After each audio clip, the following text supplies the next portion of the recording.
Coat, একটা শেরওয়ানি, একটা হাতের মধ্যে হাত ঢুকাইয়া বাকিটা পিঠের উপরে যদি ফালায় রাখে কেউ, কোটটা গায়ে দিছে, এ কথা কেউ বলবে? বলেন বলবে? মসজিদের বাইরে দাঁড়াইয়া জানলা দিয়া কল্লাটা ঢুকাই দিল, বডিটা বাইরে, কেউ কি বলবে যে মসজিদের মধ্যে ঢুকছে? একটা পায়জামা বা প্যান্ট বা ট্রাউজার এর একটার মধ্যে ঠ্যাং একটা ঢুকাইয়া বাকিটা রাস্তায় টানতে টানতে আনতেছে, কেউ কি বলবে যে প্যান্ট পরছে? বলবে না। অনুরূপ ভাবে নামাজ পড়েন, রোজা রাখেন, কিন্তু ব্যাংকের সাথে সুদি লেনদেন করেন। নামাজ পড়েন, রোজা রাখেন, কিন্তু ব্যবসায় ওজনে কম দেন, খাদ্যে ভেজাল দেন। নামাজ পড়েন, রোজা করেন, গভর্নমেন্টকে ইনকাম ট্যাক্স ফাঁকি দেন।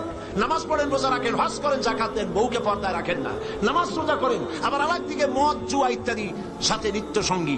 এই যদি হয় অবস্থা, ইসলামের মধ্যে পরিপূর্ণ দাখিল হওয়া হয় নাই বলেই আল্লাহ পাক বলেছেন, কালেমা যখন পড়েছ পরিপূর্ণরূপে ইসলামের মধ্যে দাখিল হয়ে যাও।